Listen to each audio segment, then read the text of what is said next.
Hello again, everyone, and welcome back to Reddit Aliens. I'm John, and as always, thank you so much for being here. Good topic? Let's do it. What's the most terrified you've ever been in your life? Please remember to like, share, and subscribe.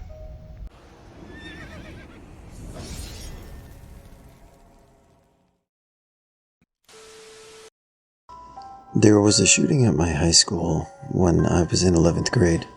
I'm thankful that I managed to hide in a classroom and escape unharmed.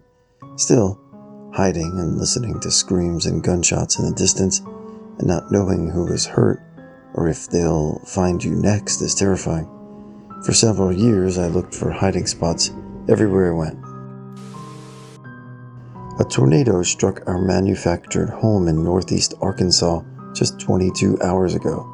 Since the house lacks a basement and a storm shelter, we found ourselves huddled in the hallway. As the tornado hit, we could feel the house literally coming up from the ground underneath us. When I was 10, I was on a ride called the Whip at a carnival, and the belt popped loose and I fell out of the car. The guy running the ride was not paying attention, and I was clinging to the edge. Everyone was screaming and yelling, but I was too scared to say anything. Finally, the guy shut the ride down, and I clanged around a bit and got bumps and bruises, but I was glad to be alive. The ride operator had to restrain my mom from attacking the machine. My husband went out with my son to walk to the park, and 10 minutes later he called me screaming and crying, saying our son was hit by a car. My son was 18 months old and in a stroller, and was hit by someone not looking. For the 30 seconds that I was screaming, hearing my husband screaming, and me quickly getting shoes on, I had no idea if my son was dead or alive. It was the most viscerally terrifying moment I've ever experienced in my life. Fortunately, my son is okay, but it's very triggering to recall that frantic moment. I was 18. I drove up alone in the dark to the scene of a single vehicle accident that killed my 15-year-old sister and my 13-year-old brother. My sister was driving fast on country roads, and neither of them had on a seatbelt. They wrecked in a wheat field. My sister had disappeared, and my brother was on the verge of death. I'm 40 plus and still have PTSD symptoms. My oldest son just got his license to drive. I used to sell drugs. I sold various drugs such as ketamine, ecstasy, and weed. One of my best customers was a house full of young ravers. One night, I got a call asking to bring them ketamine. One of them, a small girl, greeted me at the door, nude and covered in blood. I could see several deep cuts up and down her arms and across her chest. Despite all this, she was smiling and happy to see me. I inquired about the location of the other two girls residing there, and they guided me to the bathroom.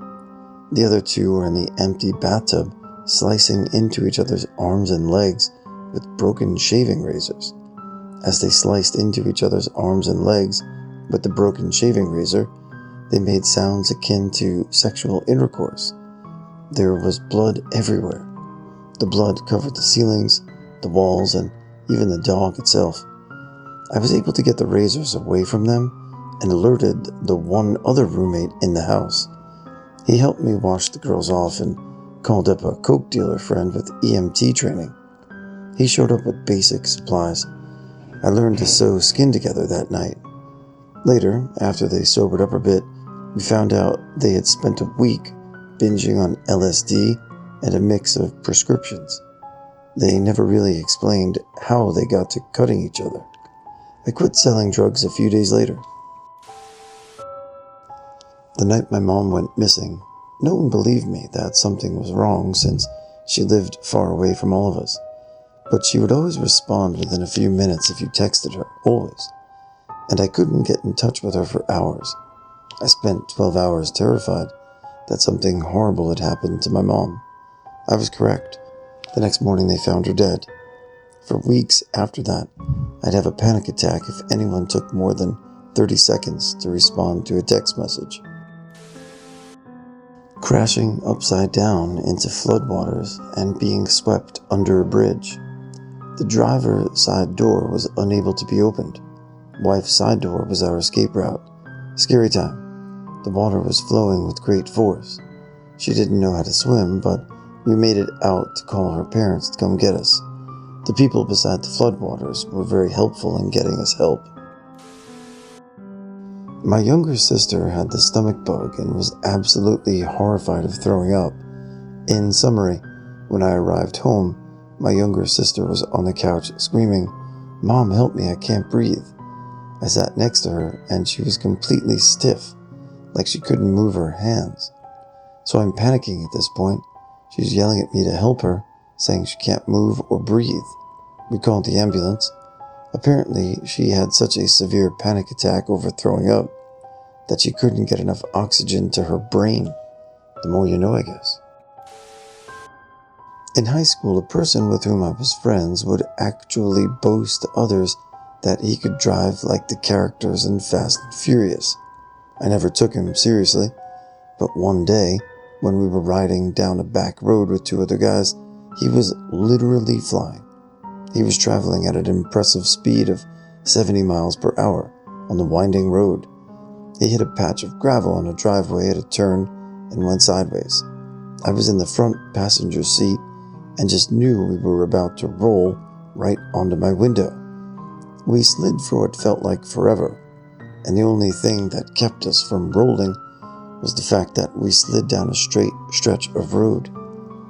If the road hadn't straightened out, we would have hit the ditch and flipped. It was his mom's Mustang, and he picked the tires up from it. I came dangerously close to punching him in the face, but I did manage to rip his radio out of the dash.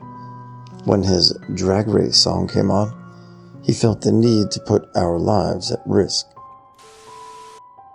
Wandering through a hayfield, I stumbled into a marijuana grow operation.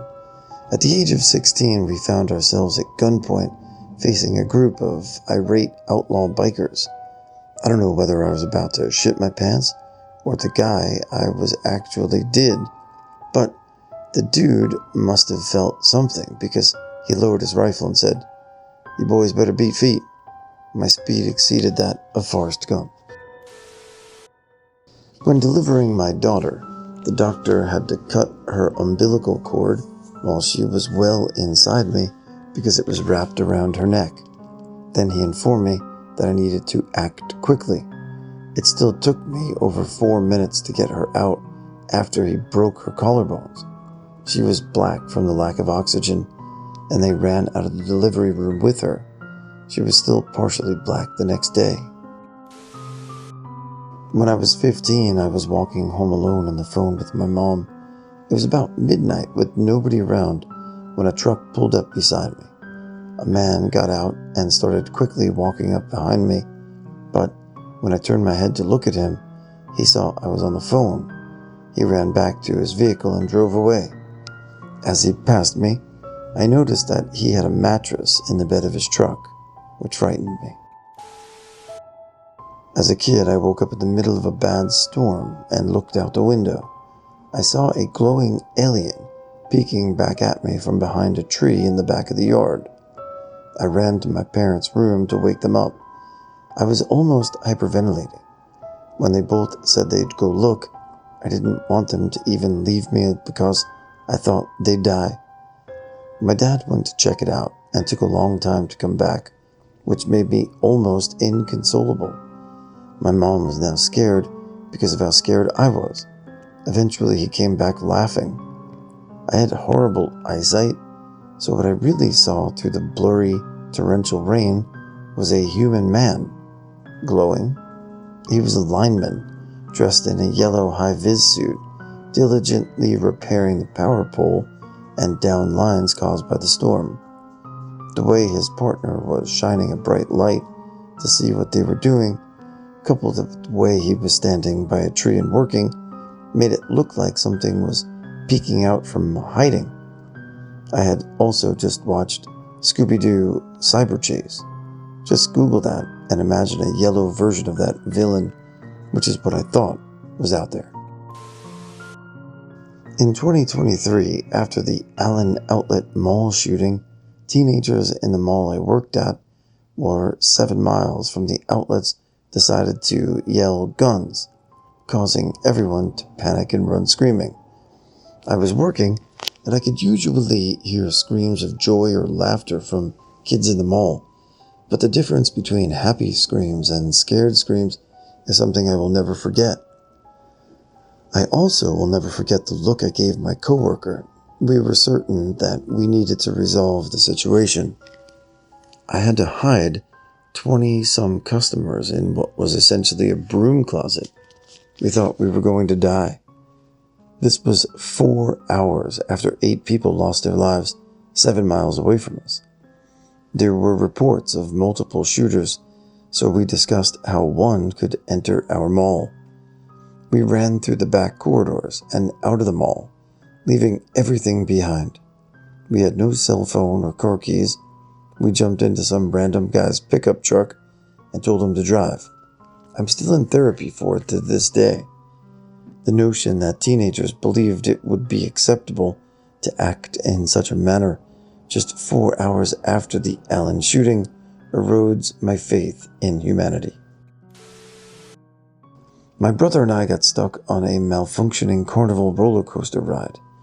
It started slowing and lunging and then just stopped on the track. We were stuck sideways and partially upside down. We were also in elementary school and super skinny and starting to slide through the fairly loose safety restraints keeping us in our seats. We were both screaming and searching for places to fall that we might survive. It was about a 30 to 40 foot fall, and there wasn't anything but more tracks or rough ground. All the blood was rushing to my head, and I remember wondering if my parents would bury my brother and me next to each other. He was younger than me, squeezing the crap out of my hand as he cried.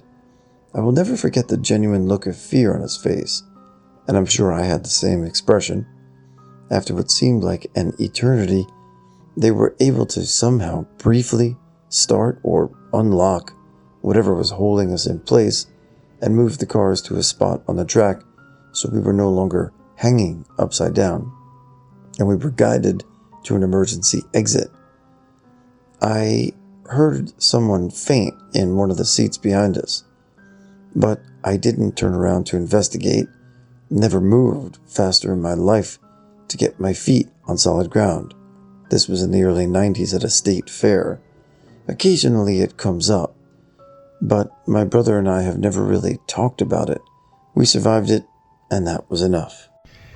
The idea of getting stuck on a carnival ride, especially upside down, is pretty frightening and harrowing. I'm glad you and your brother are okay, but that's a tough one right there.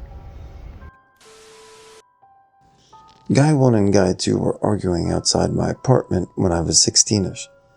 It escalated, and I could see through the window they were pushing each other and yelling. I was holding the apartment door closed while a man, Guy 2, was getting stabbed to death against it. Then the man was stabbing Guy 2 tried breaking into the apartment door. I was putting my whole weight into keeping it closed. It felt like hours I spent trying to keep it closed and hoping they wouldn't find me alone in there. Eventually, police lights went off, and Guy 1 took off running. I remember the sounds of the way the door was banging, and sometimes, if I hear a sound like it, it sends me into flashbacks, and I can't stop shaking. I was walking home from the post office, and there was a group of about 5 men ahead of me. 2 were sitting on a bench, and the other there was standing, facing them. They were kind of split 3 and 2 on each side of the small sidewalk. They saw me coming and started shouting sexual comments at me. I had to pass through them. There was no way around them to get home. I was already nervous walking closer. I tried to ignore them and not make eye contact. As I passed, one of them yelled, "We all gonna ride you, girl." I immediately started running. I didn't look back until I had run at least 3 or 4 streets away. I don't know if they tried to follow me or not. I just kept running until my chest was burning. I realized I had run so frantically, I didn't know which street I was on anymore. I just called an Uber. The driver turned out to be a woman, and I told her what happened. She told me she was going to get me out of there safe. Brother and I e-scootering around El Paso on a road trip. I zoomed into this weird abandoned-looking train yard. Scooters stopped working, so we got off and walked around to explore. A super sketchy, shirtless dude appears out of nowhere and is vaguely circling us, looking around, seeing like I am that no one else is even close or within eyesight, with his hand stuck deep in his pocket like he was holding something. He's coming closer, and I'm starting to panic about telling my brother we should spring back to the sidewalk or city when a white van pulls up. It's the e-scooter company. A friendly dude pops out to say, "Hey, looks like your scooters ran out of battery. I have replacements for you if you want to keep going." Sketchy guy skitters away. To this day, I think the scooter dude prevented something really bad from happening. I still feel a wave of adrenaline just thinking about it. I grew up alone with a paranoid schizophrenic parent who refused treatment. It was all pretty terrifying. She would scratch at my door and make animal and growling noises, move the furniture away from the wall, and put her ear to the wall, telling me about all the conversations they were having. She would lock the doors and refuse to allow me to leave, and also refuse to let me turn on the lights. The expressions on her face and her eyes didn't even look human at times. I could go on and on. When I think about this part of my life, it's all one huge, horrific, terrifying memory. Took tons of therapy with an amazing person to work through. Only reason I got out of it alive. I was waiting for an elevator, and a young guy came to wait for it too. The elevator was taking forever, and all of a sudden, my gut was telling me not to take it. I headed for the stairs and just started running. All of a sudden, I hear someone running down the steps, and out of the corner of my eye, I saw the guy that was waiting for the elevator with me. I kept running until I exited the building and got to a busy area. Perhaps it was insignificant, but I didn't want to rediscover the truth through painful experience. My 3-week-old daughter spit up in her car seat, aspirated, stopped breathing, and I watched my husband do CPR on her in the back of her SUV. I cried to myself quietly, thinking this was the end. We struggled with infertility, and she was an absolute miracle. I thought, of course, we don't get to keep her, just our luck. She's 4 years old now, and that memory haunts me on the daily. I literally live with this painful internal fear of losing my children. From the outside, it would be impossible to ascertain the extent of my emotional distress as a result of witnessing that and subsequently spending days by her side in the hospital. I refused to sleep. I just watched her. I feel physically ill writing this. I went off of a cliff on a bus in Myanmar, driving from Rakhine back to Yangon in the mountains. I was asleep in the back middle seat. I'm jolted awake by a huge bump, and the next thing I know, I'm airborne, flying through the middle of the bus while the bus is spinning around me. I'm getting pelted with bags and bodies, and the bus crashes onto its side and starts sliding. I have broken glass all over me, and as we're sliding over the bamboo is ripping the skin off my arm. We stopped while pointing downhill about 10 feet from an even steeper 300-foot drop.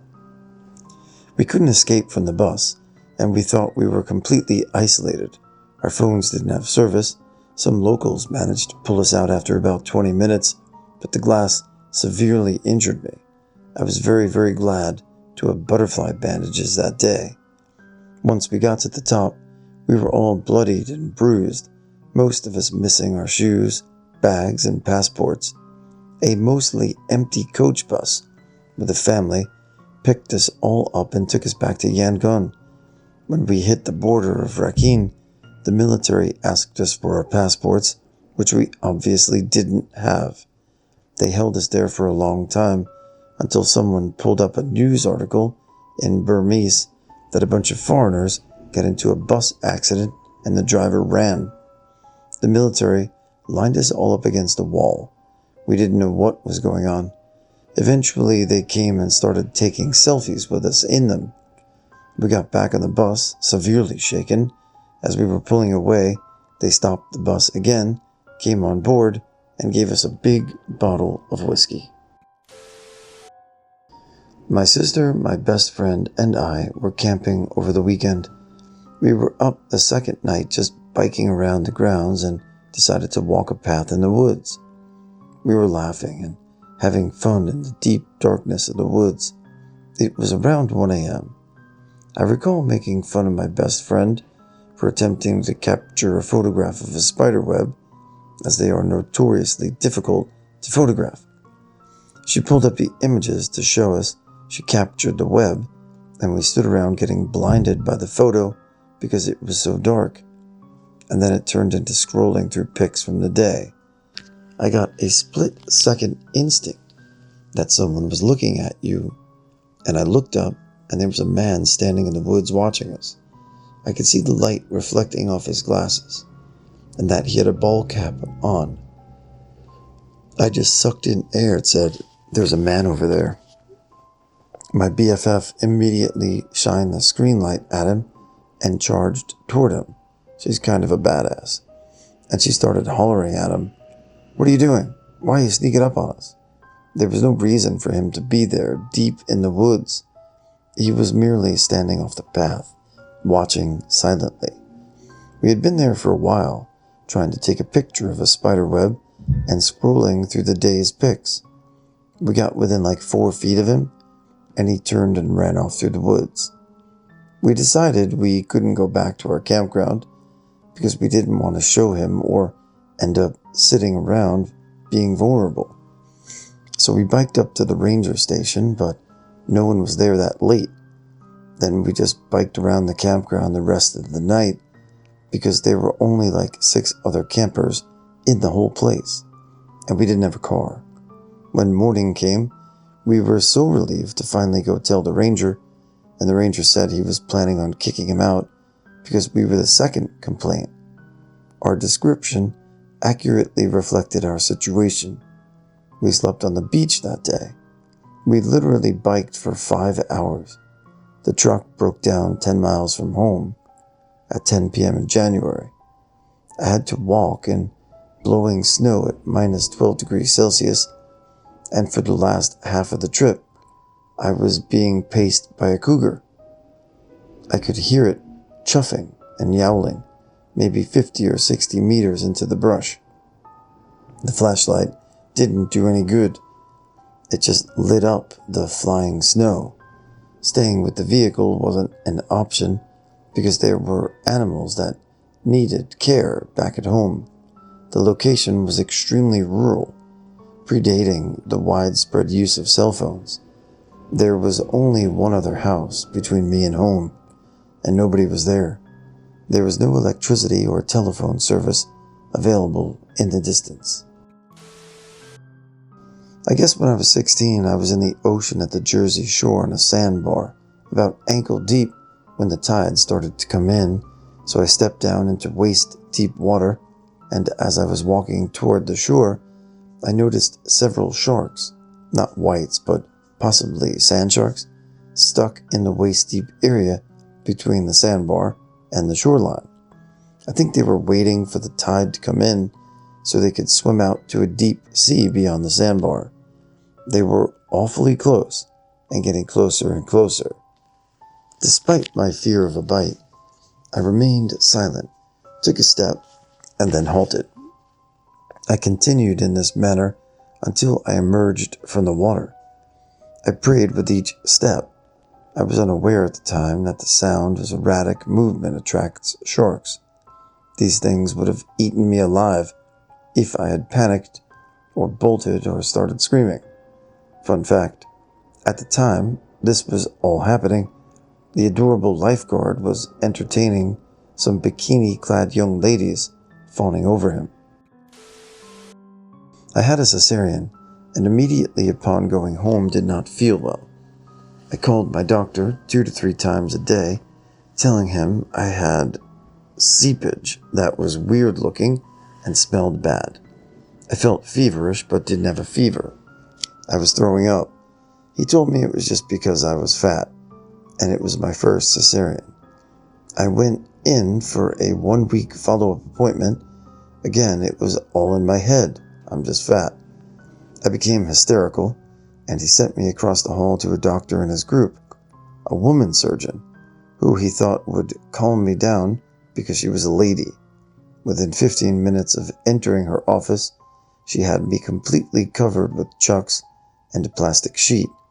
My newborn was handed to me, and I was told to nurse her and to keep in mind it might be the last time because I was going into emergency surgery. It was the scariest moment of my life. It turned out that I had necrotizing fasciitis in my cesarean wound, which was caused by flesh-eating bacteria. Due to its placement, they expected me to die. Multiple surgeries, a wound vac, 6 months of recovery. The daughter, now 17 years old, often jokes about being the last and youngest in the family, and she felt so strongly about that placement that she was willing to sacrifice everything. I will never forget taking her in my arms and the sound of the plastic crinkling around us.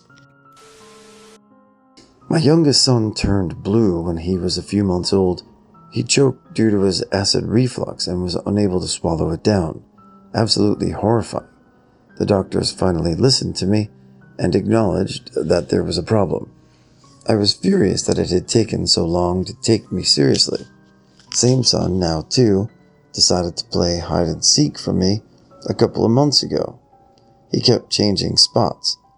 I was unaware he knew how to do this, so I ran through my house frantically, checking every single spot many times over. I couldn't find him.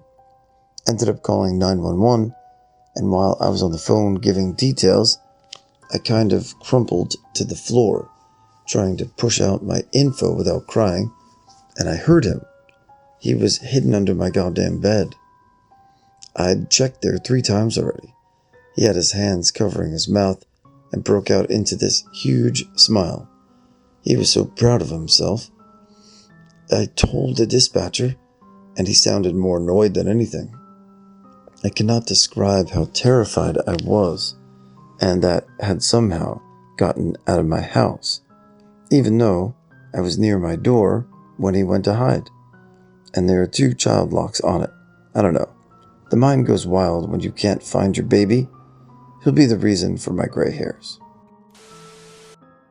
My 10-year-old daughter was out walking the dog, and a freak storm blew in really fast. High winds started knocking tree-sized branches down, and there were sheets of rain.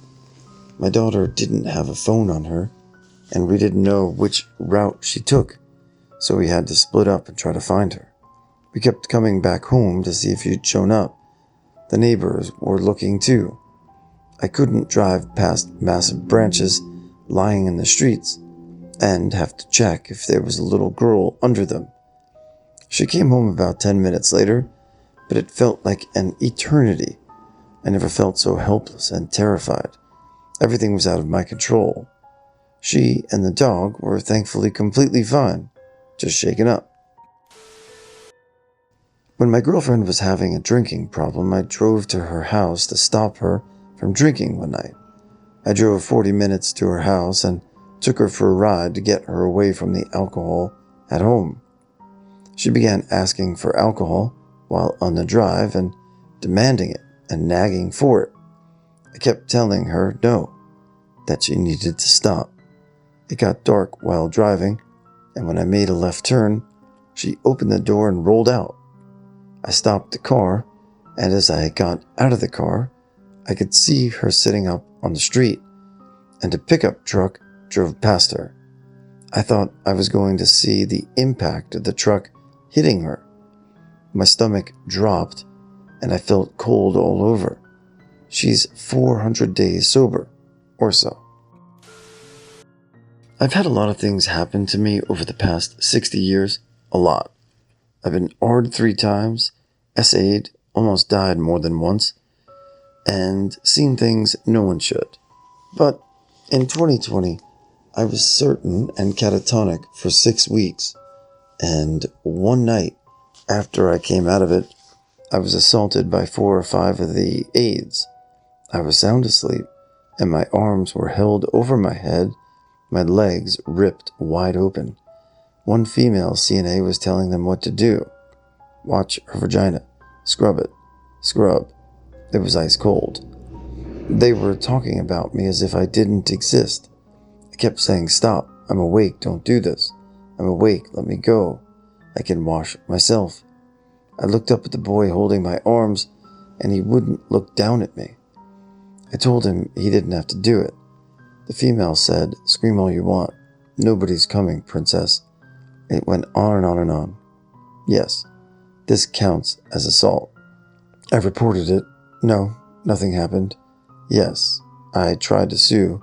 No lawyer would take the case. This is primarily due to Dartmouth Hitchcock's significant influence. I'm now constantly filled with fear. I can't shower unless someone is home. I can't sleep in the dark. I need the TV on. I don't trust any medical professionals anymore. I don't like technicians touching me. I'm a mess. When I was 18, an eastern brown snake trapped me in my bedroom. 3rd deadliest snake on the planet. I live in rural South Australia, and my bedroom opened up into the backyard. It slithered in when I'd stupidly left the door open to bring some clothes in from the laundry. I was sitting on my bed when it slithered out from under my wardrobe and curled up on a sun-warmed patch of carpet in between me and the door. And I don't think I can describe the unbridled terror that coursed through me. I'd seen plenty of snakes on the property from a safe distance, but when I realized I was trapped in the room with this thing, it was clear to me that this was potentially my last day on Earth. I sat there for about 5 minutes, absolutely shitting myself, trying to come up with a plan. I had no service on my phone to call for help. Thanks, Telstra. And I was barefoot, so I couldn't jump over the thing and yeet out the door. I finally decided to wrap the quilt around my lower half, making sure my feet were covered, and then try to sneak around it. Unfortunately, it saw me in my big quilt burrito and thought I was a direct threat and struck at me like 4 or 5 times. Fortunately, the quilt was thick enough to protect me from snake's teeth, and I got out of there alive. But seeing a snake actually strike at you and hearing its hissing, well, it's absolutely cooked, and I thoroughly recommend avoiding it at all costs. We called a snake catcher, and they managed to capture it a few hours later, but it was months before I could fall asleep without my dad conducting a thorough snake search. Anyway, the main lesson here, never do laundry. Remote island in Alaska, I was fly fishing guide for a summer, best job of my life hands down. At the end of the season, land 2 other guide had to drive a long off-road trail back into the nearby town as the weather was too bad to fly us out. What should have been a decent 2-hour drive took us 6 hours. The river, along the trail, had blown out and flooded the majority of the trail back to town. We nearly sunk a vehicle and had to abandon it. Some locals on ATVs found us, and I hitched a ride with one of them to the end of the trail, where I knew we'd be picked up. Note, I'm actively attractive young female. Their rig got stuck in a mud bog at some point, and I got an uneasy feeling and grabbed my backpack and ran, looking for my fellow guides who decided to walk. Before I could spot them, I saw our boss flying his float plane looking for us. and at the same moment, I also spotted a Kodiak brown bear in the trees. I stopped, but also waved and screamed at the plane, begging for him to come get us. The bear walked away, and I eventually made it to the trailhead parking lot with my friends, cold, wet, and shaking.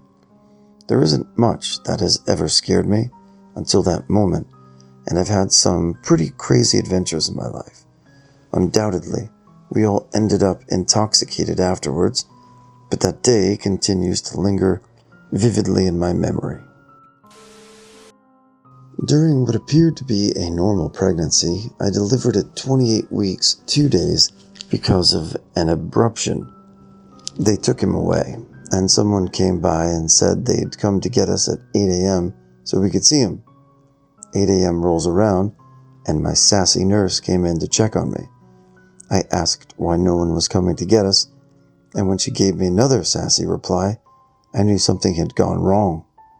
My husband was asleep on the couch in the room, and I was lying there trying to figure out how I was going to tell my 4-year-old that his baby brother had died. About a half an hour later, they came to get us to bring us to the NICU. He was alive, but his heart had stopped from fighting the intubation and surfactant. They had to give his 3-pound body a chest compression to get his heart going again, so he was all bruised when we finally saw him. He spent 88 days in the NICU. He just turned 9. He's healthy, smart, and bigger than most kids his age. I work as a paramedic. A while ago, I was working for a different ambulance service. I received a call about a teenager experiencing suicidal ideation. When we got there, we entered a decrepit house and went searching for her. The main floor was like a hoarder house, with what I can only assume was mold or poop, who knows what, covering absolutely everything. The house smelled so rancid and musty, we could smell it through our N95 masks. These were about 8 people, all in various stages of what I presume was ETO intoxication. This was where my partner and I made a decision that wound up costing us dearly. We should have walked right back out of the house, called for the police to come, and waited for them to clear it. We decided not to, and proceeded upstairs, only to find our patient being actively AR'd by her own father. My partner and I removed him from her, threw him out of the room, and locked the door. The patient began screaming at us to kill her or to let her die, and her father started pounding at the door and attempting to kick it open, all the while screaming at a tone and volume that I could feel in my bones that he was going to kill everyone in the house if we didn't let him in.